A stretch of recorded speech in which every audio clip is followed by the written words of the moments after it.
Carl Sagan once said, "The nitrogen in our DNA, the calcium in our teeth, the iron in our blood, the carbon in our apple pies were made in the interiors of collapsing stars. We are made of star stuff." To an average person, this might sound completely bananas. I feel it could easily be adopted into the same dirty realm as, "My grandpappy wasn't no gorilla." Well, after all, if my teeth are made of stars and my toothpaste supplier can be believed, why aren't they brighter and whiter?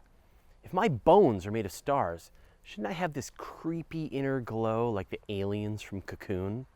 Does this mean everything I eat is made of stars, and conversely, the waste products of my body then are also made of stars? Shouldn't all this star business include some cool interstellar powers like Nova? Shouldn't my face be burning? Well, when the Big Bang happened 13.8 billion years ago, the entire universe was briefly the temperature and pressure of a star. And in this stellar furnace, atoms of hydrogen were fused together to make helium and heavier elements like lithium and a bit of beryllium. And this all happened between 100 and 300 seconds after the Big Bang. And then the universe wasn't star-like enough for fusion to happen anymore. It's like someone set a microwave timer and cooked the heck out of the whole business for 5 minutes. Ding! Your universe is done. All the other elements in the universe, including the carbon in our bodies to the gold in our jewelry, were manufactured inside of stars. But how many stars did it take to make us? Main sequence stars, like our own sun, create elements slowly but surely within their cores. And as we speak, the sun is relentlessly churning hydrogen into helium. And once it runs out of hydrogen, it'll switch to crushing helium into carbon and oxygen. More massive stars keep going up the periodic table, making neon and magnesium, oxygen and silicon. But those elements aren't in you. Once a regular star gets going, it'll hang on to its elements forever with its intense gravity. And the year after it dies, it becomes a white dwarf. No, something needs to happen to get those elements out.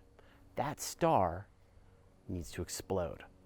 And those massive stars, ones with dozens of times the mass of our sun, just don't know when to stop. They just keep on churning more and more massive elements right on up the periodic table. They keep fusing and fusing until they reach iron in their cores.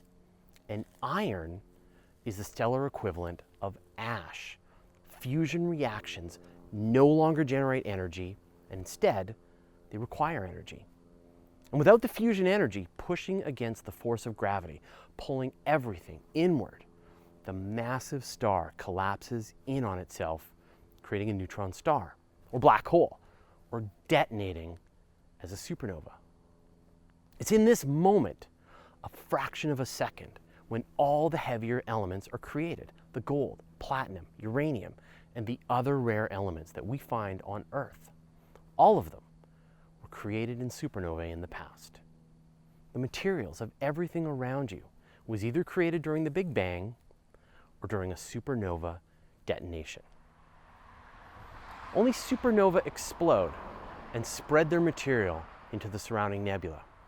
Our solar system formed within a nebula of hydrogen that was enriched by multiple supernovae. Everything around you was pretty much made in a supernova. So how many? How many times has this cycle been repeated? We don't know. Lots. There were the original stars that formed shortly after the Big Bang, and then successive generations of massive stars that formed in various nebulae. Astronomers are pretty sure it was at least 3 generations of supernovae, but there's no way to know exactly. Carl Sagan said, "You're made of star stuff," but actually, you're made up mostly of Big Bang stuff and generations of supernova stuff. Tasty, tasty supernova stuff. So what's your favorite supernova remnant? Tell us in the comments below. Thanks for watching. Never miss an episode by clicking subscribe. Our Patreon community is the reason these shows happen. And we'd like to thank Richard Hayward and the rest of the members who support us in our quest to make great space and astronomy content every week. Our community members get advance access to episodes, extras, contests, and other shenanigans with Jay, myself, and the rest of the team. So if you want to get in on the action, click here.